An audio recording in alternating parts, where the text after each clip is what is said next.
Foundation village राजनंदमानी में पका खाना डिस्ट्रीब्यूट हो रहा है खिदमत और जमात इस्लामी ठट्टा की तरफ से। ये दोस्तों की टीम मौजूद है यहाँ पर, आप देख रहे हैं।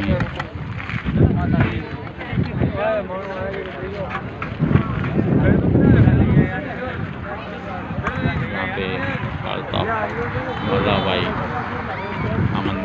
आमंदल भाई, अब्दुल मजीद समूह खिदमत फाउंडेशन के ज़िले के सदर और सैंगराम शफी और उनके वर्करान दोस्त भी मौजूद हैं।